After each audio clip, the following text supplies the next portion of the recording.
নমস্কার আমার প্রিয় বন্ধুরা, ওয়েলকাম টু মৈত্রীস ব্লগ। আজকে আমি তোমাদের কাছে নিয়ে এসেছি নতুন স্বাদের রেসিপি দই পটল।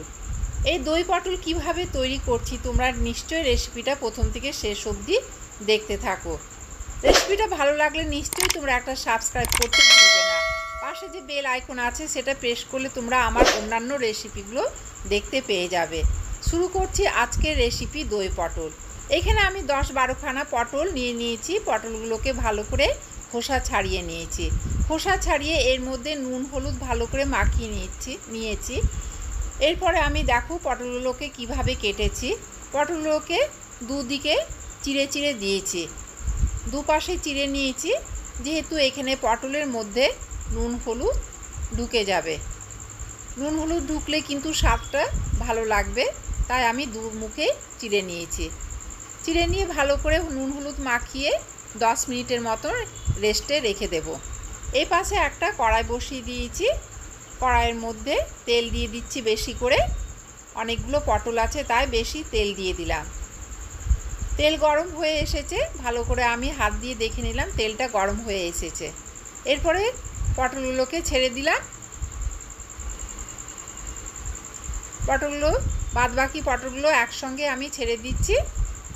অনেকটাই তেল দেওয়া আছে তাই একসঙ্গে পুরো পটল আমি ভেজে নেব।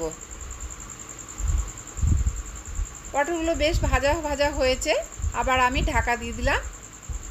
2-3 সেকেন্ডের মতন ঢাকা দিয়ে আবার ঢাকা খুললাম। খুলে নিয়ে আবার নেড়ে নিচ্ছি, উলট পালট করে নিচ্ছি। ভালো করে উলট পালট করে আবার অল্প করে ঢাকা দিয়ে দিলাম। আবার 2-3 সেকেন্ড ঢাকা দেওয়ার পরে আবার ঢাকনা খুললাম। ঢাকনা খুলে আবার নাড়াচাড়া করে নিচ্ছি পটলগুলোকে। বেশি কিন্তু আমি পটলগুলোকে ভাজবো না। এদিকে আমি একটা মিক্সি জার নিয়ে নিয়েছি। মিক্সি জারের মধ্যে 10-12খানা কাজু বাদাম নিয়ে নিয়েছি। কাজু বাদামের মধ্যে 1/2 ইঞ্চি আদা নিয়ে নিলাম, আর 2টো কাঁচা লঙ্কা। লঙ্কা কিন্তু যে যেমন ঝাল খাবে সেভাবে নেওয়াই কিন্তু ভালো। মানে ঝাল, মিষ্টি আর লবণ। পটলগুলো কিন্তু আমার ভাজা ভাজা হয়ে গেছে, বেশি কিন্তু আমি ভাজবো না, আগেই বলেছিলাম। তাই আমি পটলগুলোকে একটা প্লেটে উঠিয়ে রাখছি।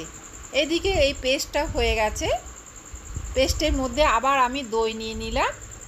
দইটাও কিন্তু আমি মিক্সি জারে নিয়ে নিলাম। মিক্সি জারে নিয়ে এটাকেও আমি পেস্ট করে নেব। পেস্ট করে এখানে পটল ভাজা তেলের মধ্যে গোটা গরম মশলা নিয়ে নিলাম। কাজু বাদাম গোটা গরম মশলা, দারচিনি, লবঙ্গ, এলাচ আর একটা তেজপাতা নিয়ে গোটা গরম মশলাটা একটু ভেজে নিচ্ছি। 2-3 সেকেন্ড ভাজার পরে মিষ্টি গন্ধ বেরিয়ে এলে, গোটা গরম মশলা থেকে মিষ্টি গন্ধ বেরিয়ে এলে আমি 2 চামচ পেঁয়াজ পেস্ট দিয়ে দিলাম। পেঁয়াজটা একটু নাড়াচাড়া করে নিচ্ছি। নাড়াচাড়া করে একটু অল্প করে লবণ দিয়ে দিলাম 1 চামচ। 1 চামচ জিরে গুঁড়ো দিয়ে দিলাম। দিয়ে আবার মশলাটা কষে নিচ্ছি। এর মধ্যে কিন্তু আমি আর হলুদের গুঁড়ো দেব না, যেহেতু এখানে দই পটল হচ্ছে। 1 চামচ আমি লঙ্কার গুঁড়ো দিয়ে দিলাম। অল্প করে জল দিয়ে দিলাম, যেহেতু মশলাটা আর পুড়বে না সেই জন্য আমি অল্প করে জল দিয়ে দিলাম। 1 চামচ মিষ্টি দিয়ে দিলাম। দই পটল কিন্তু একটু মিষ্টি মিষ্টি হলে ভালোই লাগে খেতে, তাই মিষ্টিটা অ্যাড করে দিলাম।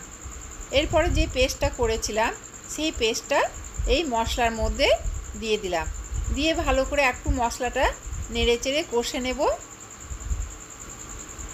বেশ ভালো করে কষে নিলাম।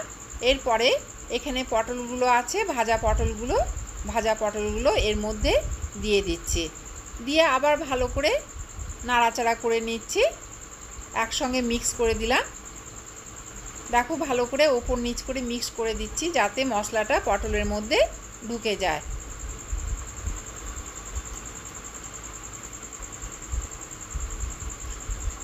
জল দেওয়া, এখানে মিক্সি জারে একটু জল দিয়ে আবার আমি পেস্টটা ঢেলে দিলাম। দিয়ে ভালো করে আবার নাড়াচাড়া করে দিচ্ছি। আবার ঢাকা দিয়ে দিলাম, 2-3 সেকেন্ডের মতন ঢাকা দিয়ে দিলাম। ঢাকনা খুললাম, ঢাকনা খুলেই দেখলাম ফুটতে শুরু করেছে। আবার নাড়াচাড়া করে দিচ্ছি। নাড়াচাড়া করার পর আমি ওপর থেকে গুঁড়ো গরম মশলা ছড়িয়ে দিলাম। গুঁড়ো গরম মশলা দিয়েও আবার নাড়াচাড়া করে নিলাম।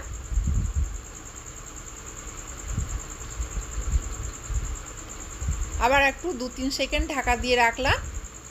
ঢাকনা খুললাম, ঢাকনা খুলে আমার কিন্তু এখানে অলরেডি দই পটল কমপ্লিট হয়ে গেছে। দেখো কি সুন্দর কালারটাও এসেছে। এরপরে আমি সার্ভিং প্লেটে ঢেলে রাখবো। আজকে তোমাদের কাছে এই রেসিপিটা দেখালাম, তোমাদের কেমন লেগেছে তোমরা নিশ্চয়ই একটা সাবস্ক্রাইব করে আমাকে জানাবে। কে কোথায় তোমরা থেকে দিচ্ছ একটা কমেন্টে নিশ্চয়ই আমাকে জানাবে। ভালো লাগলে নিশ্চয়ই তোমরা সাবস্ক্রাইব করতে ভুলবে না। আজকে এই পর্যন্ত, পরের রেসিপি নিয়ে আবার তোমাদের কাছে ফিরে আসবো। তোমরা ভালো থেকো, সুস্থ থেকো। বাই।